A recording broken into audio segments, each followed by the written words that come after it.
भैया, अगर आप भी बेरोजगार हैं और दिन भर खाली बैठकर रील चलाते रहते हैं, अगर पेपर लीक या भर्ती ना होने को लेकर आपका खून उबाल मारने लगा है, नौकरी मांगते मांगते अगर आपकी उम्र है जो निकलती जा रही है और आप उन लोगों में से हैं जो दिन भर जाकर सोशल मीडिया पर पोस्ट कर देते हैं, इंस्टाग्राम पर स्टोरी लगाते हैं या मीम के जरिए गुस्सा भड़ास निकालते हैं, तो आज हम आपको कहेंगे कि मुबारकबाद हो भाई।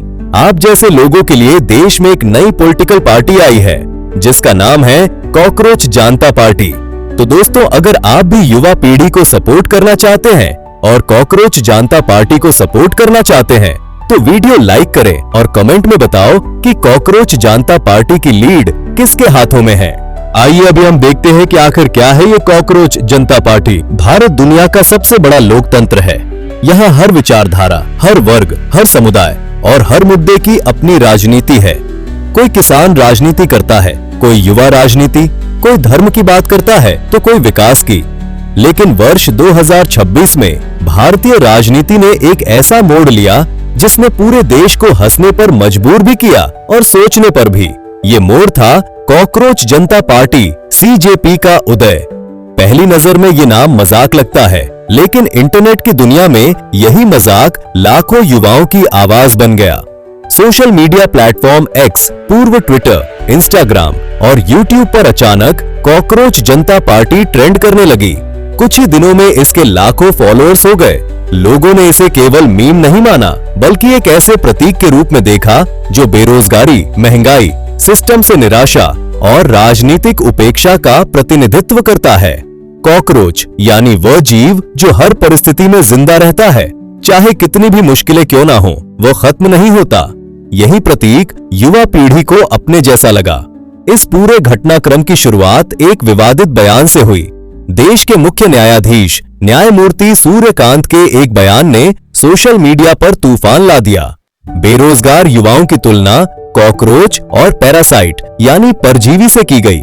ये बयान वायरल हो गया। लाखों युवाओं को लगा कि सिस्टम उनकी परेशानियों को समझने के बजाय उनका मजाक उड़ा रहा है। पहले लोग गुस्सा हुए, फिर मीम बने, फिर वही मीम आंदोलन में बदल गए। इसी दौरान सोशल मीडिया यूजर और कंटेंट क्रिएटर अभिजीत डिपके ने मजाक में पोस्ट किया, क्या होगा अगर सारे कॉकरोच एक साथ आ जाएं? बस यहीं से कहानी बदल गई। जो शुरुआत एक मजाक के रूप में हुई थी, वो धीरे धीरे डिजिटल आंदोलन बन गई। अभिजीत डिपके ने शायद खुद भी नहीं सोचा था कि उनका मजाक लाखों युवाओं की आवाज बन जाएगा। उन्होंने 16 मई 2026 को कॉकरोच जनता पार्टी की घोषणा की। शुरू में ये सिर्फ व्यंग था, लेकिन कुछ ही दिनों में पार्टी के सोशल मीडिया अकाउंट्स पर लाखों लोग जुड़ गए। अभिजीत ने कहा, मैंने कभी नहीं सोचा था कि इतना बड़ा रिस्पॉन्स मिलेगा। लोग इस अपमान में खुद को देख रहे थे। युवाओं को लगा कि सिस्टम उन्हें बेकार समझता है, इसलिए उन्होंने उसी शब्द को अपना हथियार बना लिया। कॉकरोच जनता पार्टी खुद को कहती है voice of the lazy and unemployed, यानी आलसी और बेरोजगारों की आवाज। लेकिन असल में ये केवल मजाक नहीं था, इसके पीछे गहरी सामाजिक निराशा छिपी थी। आज भारत का युवा प्रतियोगी परीक्षाओं से परेशान है, बेरोजगारी से जूझ रहा है, महंगाई से दबा हुआ है, सोशल मीडिया की तुलना वाली जिंदगी से तनाव में है। कॉकरोच जनता पार्टी ने इन्हीं भावनाओं को व्यंग के जरिए सामने रखा। भारत में हर चुनाव घोषणा पत्र से शुरू होता है। कॉकरोच जनता पार्टी ने भी अपना घोषणा पत्र जारी किया, लेकिन यह घोषणा पत्र मजाकिया होते हुए भी गंभीर सवाल उठाता था। पार्टी ने कहा कि मुख्य न्यायाधीशों को रिटायरमेंट के बाद राजनीतिक पद नहीं मिलने चाहिए। अगर किसी नागरिक का वोट हटाया गया तो जिम्मेदार अधिकारियों पर कार्रवाई हो। कैबिनेट सहित हर क्षेत्र में महिलाओं को आधा प्रतिनिधित्व मिले। पार्टी ने मीडिया की जवाबदेही की बात उठाई। जो विधायक या सांसद पार्टी बदलते हैं, उन्हें लंबे समय तक चुनाव लड़ने से रोका जाए। ये बातें मजाक नहीं लगती।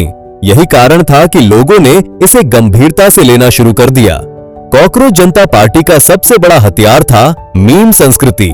इंटरनेट पर इसके पोस्टर, स्लोगन और वीडियो वायरल होने लगे। कुछ लोकप्रिय स्लोगन, हम कॉकरोच हैं, मिटेंगे नहीं, बेरोजगार एकता जिंदाबाद, वाईफाई है तो भविष्य है, रिश्तेदारों के सवालों से आजादी चाहिए। युवाओं ने खुद को इस व्यंग में देखा। धीरे धीरे असली राजनीतिक नेताओं ने भी इस ट्रेंड पर प्रतिक्रिया देना शुरू किया। महुआ मोइत्रा और कीर्ति आजाद जैसे नेताओं ने सोशल मीडिया पर पार्टी से जुड़ी पोस्ट शेयर की। इससे पार्टी को और लोकप्रियता मिली। एक समय ऐसा भी आया जब कुछ युवाओं ने कॉकरोच की पोशाक पहनकर यमुना सफाई अभियान चलाया। ये दृश्य इंटरनेट पर वायरल हो गया। संदेश साफ था, जिन्हें सिस्टम कॉकरोच कहता है वही समाज साफ करने निकल पड़े। ये व्यंग का सबसे ताकतवर रूप था। भारत में राजनीति बिना विपक्ष के अधूरी है, इसलिए जल्द ही सामने आया national parasitic front NPF। National parasitic front ने खुद को कॉकरोच जनता पार्टी का विरोधी बताया, लेकिन यह भी व्यंग था। उन्होंने कहा, हम सिस्टम के अंदर रहकर उसे बदलेंगे। अगर CJP बेरोजगार युवाओं की आवाज थी, तो NPF खुद को उस सिस्टम का व्यंग्यात्मक आईना बताता था जो आम जनता को पैरासाइट कहता है। उनका कहना था, असली परजीवी कौन है, जनता या भ्रष्ट सिस्टम, बेरोजगार युवा या सत्ता का विशेषाधिकार। भारत में पहले भी राजनीतिक व्यंग होते रहे हैं, लेकिन CJP और NPF ने राजनीति को पार्टिसिपेटरी सैटर बना दिया। अब लोग सिर्फ मजाक नहीं देखते, वे उसमें हिस्सा लेते हैं। यानी वेबसाइट बनती है, फर्जी संविधान बनता है, डिजिटल रैलियां होती हैं, मीम पोस्टर बनते हैं, लोग खुद को सदस्य घोषित करते हैं। इसका जवाब भारत की वर्तमान स्थिति में छिपा है। आज लाखों युवा नौकरी की तैयारी कर रहे हैं, वर्षों से परीक्षा दे रहे हैं, रिजल्ट और पेपर लीक से परेशान हैं, सोशल मीडिया की सफलता देखकर तनाव में हैं। जब उन्हें कॉकरोच कहा गया तो उन्होंने उसी शब्द को सम्मान में बदल दिया। पहले आंदोलन सड़कों पर होते थे, अब आंदोलन इंटरनेट पर होते हैं। पहले पोस्टर हाथ से बनते थे, अब AI पोस्टर बनते हैं। मीम वायरल होते हैं, इंस्टाग्राम रील आंदोलन चलाती है। कॉकरोच जनता पार्टी इसी डिजिटल राजनीति की उपज है। ये सवाल अब राजनीतिक विशेषज्ञ भी पूछ रहे हैं। क्या आने वाले समय में मीम पार्टी चुनाव लड़ेंगी? इंटरनेट मूवमेंट असली राजनीतिक शक्ति बनेंगे? डिजिटल व्यंग असली जन आंदोलन में बदल जाएगा? संभव है, क्योंकि इंटरनेट पर विचार बहुत तेजी से फैलते हैं। भारत की राजनीति अब केवल टीवी डिबेट तक सीमित नहीं रही। अब ट्रेंडिंग हैशटैग एजेंडा तय करते हैं, वायरल वीडियो जनमत बनाते हैं, मीम राजनीतिक हथियार बन चुके हैं। कॉकरोच जनता पार्टी इसका सबसे बड़ा उदाहरण है। CJP की सबसे बड़ी सफलता यही रही कि इसने लोगों को हंसाया भी, सोचने पर मजबूर भी किया। युवाओं ने महसूस किया कि उनकी परेशानियों को कोई सुन नहीं रहा, इसलिए उन्होंने व्यंग को अपनी आवाज बना लिया। संभव है कि कुछ महीनों बाद ये ट्रेंड शांत हो जाए, लेकिन इसने भारतीय राजनीति को एक संदेश जरूर दिया है। नई पीढ़ी अब पारंपरिक राजनीति की भाषा नहीं बोलती, वो मीम में बात करती है, व्यंग में विरोध करती है, डिजिटल आंदोलन खड़ा करती है। कॉकरोच जनता पार्टी केवल एक मजाक नहीं थी, ये उस पीढ़ी की निराशा थी जिसे नौकरी चाहिए, सम्मान चाहिए, सुने जाने का अधिकार चाहिए। और जब सिस्टम ने उन्हें कॉकरोच कहा तो उन्होंने जवाब दिया, हाँ, हम कॉकरोच हैं, हर मुश्किल में जिंदा रहेंगे।